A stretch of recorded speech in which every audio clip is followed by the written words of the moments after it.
Story நேரம் Tamil வியூவர்ஸ்க்கு hi. மூலியோட next எபிசோட்ல என்ன ஆக போகுதுன்னு இன்னைக்கு வீடியோல பார்க்க போறோம். எல்லா குற்றச்சாட்டும் இப்ப மூயாங் மினிஸ்டர் மேல வந்துடுச்சு.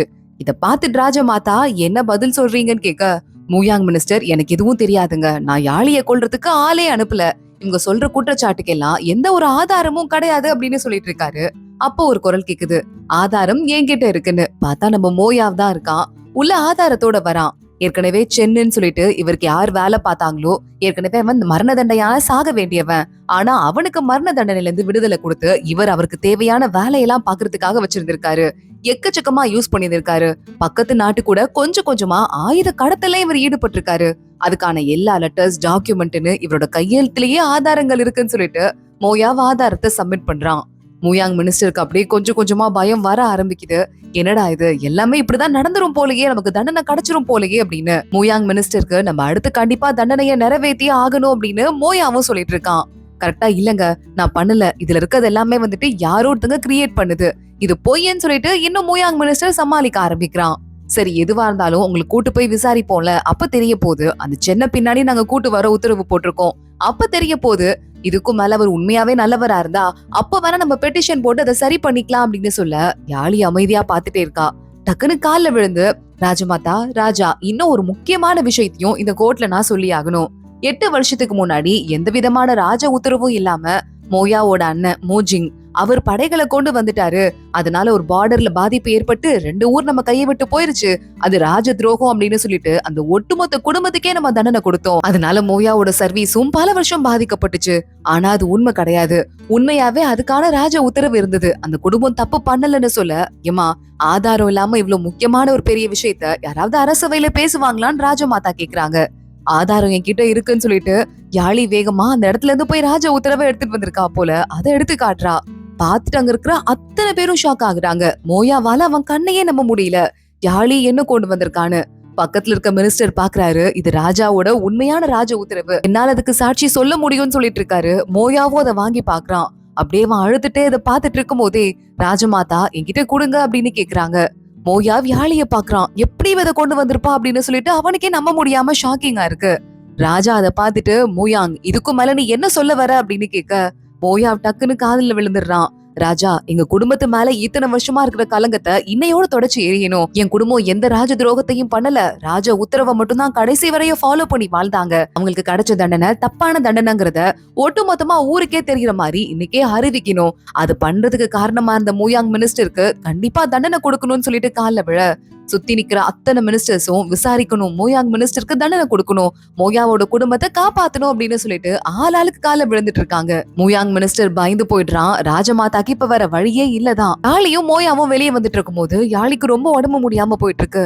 என்னாச்சு யாழின்னு மோயாவ் கேட்க, இல்ல வாயிலிருந்து ரத்தவாந்தி எடுக்கணும்னு சொல்லிட்டு நான் மிங்கோட ஹேர் பின்ன முழுங்கிட்டேன், ஒன்னும் கவலை இல்ல, நான் வாமிட் பண்றதுக்கு மருந்து சாப்பிட்டுட்டேன், இன்னும் கொஞ்ச நேரத்துல அதை வாமிட் பண்ணிருவேன், ஆனா அது தொண்டையை கிழிச்சிருச்சுன்னு சொல்ல, உடம்பு வேற காயுதேன்னு சொல்லிட்டு மோயா வேகமா அவளை வீட்டுக்கு கூட்டு வரான். கூட்டு வந்து அந்த ஹேர் பின் எல்லாம் எடுத்ததுக்கு அப்புறமா அவளுக்கு ட்ரீட்மெண்ட் எல்லாம் நடக்குது. அமைதியா தூங்கிட்டு இருக்கா. இல்ல நான் எப்படி அந்த ராஜ உத்தரவு எடுத்தேன்னா அது துணை ராஜமாதா என்கிட்ட கொடுத்தாங்கன்னு சொல்லிட்டு அடுத்து ஏதோ சொல்ல வரா. தொண்டை ரொம்ப புண்ணா இருக்கு, அவளால பேச முடியல. எதுவா இருந்தாலும் அப்புறமா பேசிக்கலாம், இப்ப அமைதியா ரெஸ்ட் எடு அப்படின்னு சொல்லிட்டு மோயா அங்கிருந்து வெளியே கிளம்புறான். நல்லா தூங்குன்னு சொல்லிட்டு வெளியே அவன் போற நேரத்துல யாழி மறுபடியும் எந்திரிக்கிறா. அவ கூட சிங்கி பக்கத்துலயே உட்காந்து அழுதுட்டு இருக்க மாதிரி இருக்கு. அக்கா எனக்கு பயமா இருக்குக்கா, ராஜ உத்தரவு எப்படி கிடைச்சதுன்னு தெரிஞ்சா நம்ம பிளாஷ்பேக் எல்லாம் தெரிஞ்சிரும். உங்க அம்மா ராஜ உத்தரவை வாங்கிட்டு போயிட்டு அவங்களால கொடுக்க முடியாம போனதாலதான் ஒட்டுமொத்த குடும்பமும் அவரோடது இறந்து போயிருச்சுன்னு தெரிஞ்சா கண்டிப்பா நம்ம மேல கோவப்படுவாரு. வீட்டை விட்டு அமிச்சிட்டா என்ன பண்றதுன்னு சொல்லிட்டு சிங்கி கேட்டுட்டு இருக்கா. யாழி சொல்றா, என்னதான் இருந்தாலும் நம்ம ஏற்கனவே மலையை விட்டு இறங்கும் போதே இதெல்லாம் முடிவு பண்ணிட்டு தானே வந்தோம், நடந்தா நடக்கட்டும்ட்டு பாத்துக்கலாம், நம்ம உண்மையை சொல்லிதானே ஆகணும்னு சொல்ல, அக்கா நீ உண்மையை சொல்லாம விட்டா யாருக்கும் தெரியாது, பேசாம கொஞ்ச நாள் கழிச்சு சொல்லலாமா, எனக்கு இந்த வீட்டுல இருக்கிறதுக்கு ரொம்ப பிடிச்சிருக்கு பிளீஸ்ன்னு சொல்லிட்டு சிங்கி கெஞ்ச ஆரம்பிக்கிறா. சரி ஓகே, கொஞ்ச நாளுக்கு அப்புறம் சொல்லலாம், எனக்கும் மோயாவை ரொம்ப பிடிச்சிருக்குன்னு சொல்லிட்டு இருக்கா. இன்னொரு பக்கம் பாவம் இன்னைக்கு கல்யாணம் பண்ணிக்கலாம் அப்படின்னு முடிவு பண்ணிட்டு கையில இந்த பூ தொட்டியே எடுத்துட்டு அந்த பிரின்சஸ பாக்குறதுக்காக நின்னுட்டே இருக்கான் நம்ம ஸ்பையும். அவனுக்கு பிரின்சஸ் இறந்து போயிட்டது தெரியும், ஆனா பிரின்சஸ் தான் அவனோட கேர்ள் ஃப்ரெண்டுங்கிற விஷயம் தெரியல. அந்த பிரின்சஸோட சவப்பெட்டிய பத்திரமா அங்க இருந்து கொண்டு போயிட்டு இருக்காங்க. பின்னாடியே இந்த ஷூ இருக்கால, அவளையும் ஒரு சிறையில அடைச்சு அப்படியே பின்னாடியே இழுத்துட்டு போயிட்டு இருக்காங்க. அது எல்லாத்தையுமே ஸ்பை பாக்குறான். அப்பயும் சீரியஸ்னஸ் அவனுக்கு சுத்தமா புரியல. ஏன் இன்னும் அவளை காணோன்னு மட்டும் தான் யோசிச்சுட்டு இருக்கான். இங்க அடுத்த நாள் யாழியோட வீட்ல யாழிக்கு மோயாவ் சாப்பாடெல்லாம் ஊட்டி விட்டுட்டு இருக்கான். இன்னும் உனக்கு உடம்பு ஃபுல்லா சரியாகல, 20 நாள் ஆகுது, நீ காரமே இல்லாம சாப்பிட்டு வீட்லயே ரெஸ்ட் எடுக்கணும்னு டாக்டர் சொல்லிருக்காரு. கசப்பா இருந்தா சாக்லேட் சாப்பிடுன்னு சொல்லிட்டு சாக்லேட்டும் ஊட்டி விட்டுட்டு இருக்கான். ஆமா, இதுக்கு மேல மோயாங் மினிஸ்டருக்கு என்ன ஆகும்னு யாழி கேக்குறா. எல்லா ஆதாரமும் நாளைக்கு எதிரா இருக்கு, தண்டனையில இருந்து அவரால் தப்பிக்க முடியாதுன்னு சொல்ல ஷூ என்ன ஆனா அப்படின்னு யாழி கேக்குறா. அவங்க கூட்டி கிளம்பிட்டாங்க, நீ அதெல்லாம் பத்தி யோசிக்காத, அமைதியா ரெஸ்ட் எடுன்னு சொல்றால அப்படின்னு சொல்லிட்டு மோயாவ் சொல்லிட்டு இருக்கான். இங்க பாருங்களேன், நான் அந்த பொண்ணு பிரின்சஸ் இருக்கால, அவ படத்தை வரைஞ்சு வச்சிருக்கேன். இது எதுக்காவது நம்ம அஞ்சலி செலுத்துறதுக்கு யூஸ் பண்ணிக்கலாம்ல, அந்த பொண்ணு பாவம், நானும் அவ்வளவு ஃப்ரெண்டா இருந்திருக்க வேண்டியதுன்னு யாழி சொல்லிட்டு இருக்கா. இங்க இன்னொரு பக்கம் மோயாவ் கிட்ட நம்ம ஸ்பை வந்துடுறான். டேய், நானும் அவ்வளவு பாத்துருக்க வேண்டியதுரா என் கேர்ள் ஃப்ரெண்டு, ஆனா அவ வரவே இல்லைன்னு சொல்ல, ஒரு வேலை வேற ஏதாவது வேலை வந்து கிளம்பி இருப்பாங்கடா அப்படின்னு மோயாவ் சொல்லிட்டு இருக்கான். இல்லடா, அந்த பொண்ணுக்கு என் மனசுல இந்த எல்லா ஃபீலிங்ஸுமே புரிஞ்சுது, அவ பேசினதுல என்னால கண்டுபிடிக்க முடிஞ்சுது. நானும் அவளும் கல்யாணம் பண்ணிக்கலாம் தான் ஒரு இடத்துல மீட் பண்ணலான் இருந்தோம். வெயிட் பண்ணி பார்த்தேன், எனக்கு என்னவோ கவலையா பயமா இருக்குடான்னு சொல்ல, அம்மா உன் கேர்ள் ஃப்ரெண்ட் எப்ப வந்தாங்க அப்படின்னு கேட்க உடனே அவனும் சொல்லிட்டு இருக்கான் டேட்ட. என்னடா, டெலிகேஷன் வந்த அன்னைக்கு கரெக்டா வந்திருக்காங்க, அவங்க போகும்போது காணாம போயிருக்காங்க. ஆனா அவங்க கூட வந்த ஆளுங்களெல்லாம் நான் செக் பண்ணி பார்த்தேன், எல்லாருக்குமே கிட்டத்தட்ட 40-50 வயசு இருக்கும். உன் கேர்ள் ஃப்ரெண்ட் அதுல இருக்கிறதுக்கு வாய்ப்பு இல்லையடான்னு சொல்லிட்டு இருக்கும் போதே மோயாவுக்கு டவுட் வந்துருது. டேய், ஒரு நிமிஷம் இரு அப்படின்னு மோயாவ் நம்ம யாழி பெயிண்ட் பண்ணி வச்சிருந்தால அதை எடுக்கிறான், ஓபன் பண்றான். ஸ்பைக்கு புரிஞ்சிருது, என்னடா இதுன்னு சொல்லிட்டு பயங்கரமா அவனுக்கு ஹார்ட்டே பிரேக் ஆன மாதிரி இருக்கு. அவ இறந்து போயிட்டாளா அப்படின்னு கேட்டுட்டு, அவ இளவரசியா, நான் இப்பவே போய் அவளை ஒரு தடவையாவது கடைசியா பாக்கணும்னு சொல்லிட்டு அந்த பூச்செடியை எடுத்துட்டு குதிரையில ஏறி கிளம்பிட்டு இருக்கான். ஓடும் போதே அதோ அந்த கப்பல் பாருங்க, அதுல அவங்க ஏறி போயிட்டு இருக்காங்களேன்னு சொல்றாங்க. அப்படியே மறுபடியும் போட்டு பிடிக்கலாம் அப்படின்னு அவன் ஓட ஆரம்பிக்க கால் தடுக்கி கீழே விழுந்து கையில அந்த பூச்செடியும் கீழே விழுந்து சுக்கு நூறா நொறுங்கிருது. இதை பார்த்துட்டு பயங்கரமா அப்செட் ஆயிட்டு கண்ணீர் விட்டு அழவே ஆரம்பிச்சுட்டான் ஸ்பை. என்னால நம்ப முடியல, உனக்கு ரொம்ப ரொம்ப நன்றி என் வாழ்க்கையில நீ வந்ததுக்கு அப்படின்னு சொல்லிட்டு அந்த பூவையே அவளுக்கு சமர்ப்பிக்க ஆரம்பிக்கிறான். அவன் பாட்டுக்கு தனியா உட்காந்து குடிச்சிட்டே இருக்க மோயா அவங்க வந்துட்டான். டே, எனக்கு புரியுதுரா அப்படின்னு சொல்லிட்டு அவன் பாட்டுக்கு சோகமா பேச, யாரா அவளை கொன்னது அப்படின்னு ஸ்பை கேக்குறான். அவ கூடவே இருந்த அவளோட அசிஸ்டன்ட் வேலைக்கார பொண்ணு ஷூன்னு சொல்லிட்டு இந்த நாட்டுக்கும் அந்த நாட்டுக்கும் நடுவுல பிரச்சனையை உருவாக்கணும்னு இந்த வேலையை பாத்திருக்கா. அவங்க கிட்ட இருந்து இந்த கார்டு அவங்களோடது கிடையாதுன்னு எடுத்து வச்சுட்டாங்க. இது உன்னோடதாச்சேன்னு பாக்குறதுக்கு நான் கொண்டு வந்தேன் அப்படின்னு சொல்லிட்டு மோயா வந்து நல்ல நேரம்னு சொல்லிட்டு ஒரு கார்டு இருக்கும்ல, அதை கொண்டு வர, நல்ல நேரமா அவளுக்கு இருக்க போகுதுன்னு நான் நினைச்சேன்டா, இப்படி ஒரு சோகம் நடக்கும் நான் எதிர்பார்க்கலடா அப்படின்னு சொல்லிட்டு பயங்கர சோகமா ஸ்பை பேச ஆரம்பிக்கிறான். இங்க போறவங்க நடுவுல ஒரு பிரேக் எடுத்து நிக்க ஆரம்பிக்கிறாங்க. ஷூவை தனியா ஒரு இடத்துல கட்டி போட்டிருக்காங்க. அந்த இடத்துக்கு மிங்கோட அண்ணன் மிங்ஷூ இருக்கான்ல, அவன் அங்க வந்துடுறான். வேகமா அவளை காப்பாத்துறதுக்காக ஷூவை காப்பாத்துற வேலையில இறங்கிடுறான். 2 பேரும் ஒழுங்கா தானே வேலை பார்த்துட்டு இருக்காங்க. இன்னொரு பக்கம் யாழியும் மோயாவும் ஒரு ஆறுல மீன் பிடிக்கிறதுக்கு போயிருப்பாங்க போல. யாழி பாக்குறா, நாள் ஃபுல்லா உட்காந்து இருந்தாலாவது இவர் ஒரு மீனையாவது பிடிப்பாரான்னு கேட்க, அசிஸ்டன்ட் பக்கத்துல வந்துட்டு, நம்ம வீட்டுல இருக்க குளத்துல எல்லா மீனையும் இவர் தான் பிடிச்சாரு, ஆனா கால் முடியாம போனதால வேற பொழுதுபோக்கே இல்லாம வெட்டியா மீன் பிடிச்சிட்டே இருந்தாரு. எனக்கு தெரிஞ்சு நம்ம குளத்துல இந்த மீன்லாம் இழிச்ச வாயின்னு நினைக்கிறேன் மேடம், உடனே மாட்டோம். இவரும் இங்கேயும் மணிக்கணக்கா வச்சுட்டு உட்காந்துருக்காரு, ஒண்ணு கூட மாட்டலன்னு சொல்லிட்டு கெக்க பிக்கேன்னு சிரிக்க ஆரம்பிக்கிறான். கரெக்டா மோயாவோட தூண்டில்ல ஒண்ணு மாட்டிருது. அதை பார்த்துட்டு யாழி கேட்டுட்டு இருக்கா, இது என்ன மீன், ரொம்ப அழகா இருக்கேன்னு கேட்க, இது ஒரு விதமான ராசி மீன் அப்படின்னு மோயாவ் சொல்லிருக்கான். அப்ப நீங்க கொண்டுடாதீங்க, நம்ம வீட்டுக்கு எடுத்துட்டு போயிட்டு நம்ம குளத்துல போட்டு வளர்க்கலாம், இது வந்துட்டு பெரிய பெரிய பணக்காரங்க வீட்டுல எல்லாம் வச்சிருப்பாங்க, நானே பாத்திருக்கேன் அப்படின்னு யாழி சொல்லிட்டு இருக்கா. சரி ஓகே, உனக்கு என்ன, கால் ஏதாவது பிரச்சனையா என்னன்னு கேட்க, ஏதோ அரிக்கிற மாதிரியே இருக்கு அப்படின்னு யாழி சொல்லிட்டு இருக்கா. காலை காட்டுன்னு மோயாவை பாக்கிறதுக்கு போறான். வேலைக்கார பையன் நான் போய் வண்டியை ரெடி பண்றேன்னு கிளம்பிட்டு இருக்கான், இவங்களை தனியா விடலாமேன்னு. பார்த்தா மோயாவோட தலையில ஒரு வெள்ளை முடி வந்திருக்கும் போல.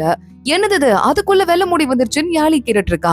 இது ஓவர் ஸ்ட்ரெஸ்னாலே எங்க குடும்பத்துக்கே சீக்கிரமா வந்துரும். என் அப்பாக்கெல்லாம் 40 வயசுல முழு மண்டையுமே நரைச்சு போயிருச்சு, என் அண்ணனுக்கே நிறைய வர ஆரம்பிச்சிருச்சு, இப்ப அடுத்து எனக்குன்னு சொல்ல, நான் வேணா டை ஏதாவது ப்ரிப்பேர் பண்ணவா அப்படின்னு யாழி கேட்டுட்டு இருக்கா. ஏன், நான் வெள்ளை முடி வச்சிருந்தா அசிங்கமா இருப்பேனா, என்ன நீ பாக்க மாட்டியான்னு மோயாவ் கேட்க, இல்லையே அப்பெல்லாம் இல்லைன்னு சொல்லிட்டு யாழி கீழே பார்த்துட்டே சொல்றா. அது ஏன் கண்ணை பார்த்து சொல்ல மாட்டேன், ஏன் கீழே பார்த்து சொல்றேன்னு சொல்லிட்டு மோயாவ பக்கத்துல க்ளோஸ் அப்ல போயிட்டு இருக்கான். அசிஸ்டன்ட் வரான். வண்டி ரெடி ஆச்சு பாஸ், வாங்க போலான்னு சொல்லிட்டு குடுகுடுன்னு அங்க இருந்து ஓடி போயிட்டு இருக்கான். மோயாவை பாக்குறான். இந்த மீன் எடுத்துட்டு வீட்டுக்கு கிளம்பலாமான்னு கேக்குறான். அதே மாதிரியே யாழியும் மோயாவும் வீட்டுக்கு வந்துடுறாங்க. யாழிய பாக்கிறதுக்கு அந்த அண்ணா இருப்பார்ல பாடி கார்டு, அவர் வராரு. என்ன சீனியர், கழுத்துல எதுக்காக இந்த மாதிரி ஒரு துணியை போட்டிருக்கீங்க, கொளுத்துற வெயில்லன்னு சொல்லிட்டு பார்த்தா கழுத்துல நகை கீரலா இருக்கு. யாருது, உங்க கூட அந்த டான்சர் பொண்ணு இருக்காளே, அவதான் உங்க கூட சண்டை போட்டாளான்னு கேட்க, அந்த பொண்ணுக்கு ஒரு மியூசிக் வாசிக்கிற ஒரு ஃப்ரெண்டு பையன் இருக்காமா, அந்த பையனுக்கு ஒரு கோட் வாங்கிருப்பா போல அவ, அது எனக்கு நினைச்சு நான் போட்டு பாத்துட்டேன், அதனால போய் என்கிட்ட சண்டை போடுறா. சரிம்மா, உனக்கு அந்த பையனை ரொம்ப பிடிச்சிருந்ததுன்னா நீங்க 2 பேருக்குமே அடிமையா தானே இருக்கீங்க, இந்த இடத்துல 2 பேருக்கும் சுதந்திரம் வாங்கி தரேன், வெளியே போய் ஜாலியா சுத்துங்கன்னு சொன்னேன். அதுக்குன்னு கோவப்பட்டு கழுத்துல எல்லாம் கீறி விட்டுட்டான்னு சொல்ல, சண்டையில தான் சீனியர் உனக்கு நிறைய அறிவு இருக்கு, மத்தபடி நார்மல் லைஃப்ல இல்லன்னு சொல்லிட்டு யாழி சொல்றா. என்ன சொல்றா, நான் ஏன் முட்டாளன்னு யோசிச்சுட்டு அங்க இருந்து கிளம்பி சீனியர் வராரு. சீனியர் எங்கம்மா போனாரு, அவருக்கும் சேர்த்து சாப்பாடு பண்ணனேன்னு சொல்லிட்டு அண்ணி வராங்க. அவருக்கு காதல் வியாதி, கிளம்பி போயிட்டாரு, நம்ம சாப்பிடலாம் வாங்கன்னு சொல்லிட்டு அங்க இருந்து யாழி போயிட்டு இருக்கா. சீனியர் மறுபடியும் கிளம்பி இந்த டான்சர் பொண்ணு கிட்ட வந்துட்டு இருக்காரு. இன்னொரு பக்கம் அதே மாதிரி மிங்கு இருக்கான்ல, மிங்கு நேரம் அவங்க அண்ணனை பாக்கலாம்னு சொல்லிட்டு மிங்ஷு இருக்கிற இடத்துக்கு போயிட்டு இருக்கான். அவனை யாரும் விடவே மாட்டிக்கிறாங்க. பார்த்தா உள்ள லீ இளவரசன் இருக்கான். மிங்ஷு பக்கத்துல ஷூஷுவா மண்டி போட வச்சிருக்காங்க.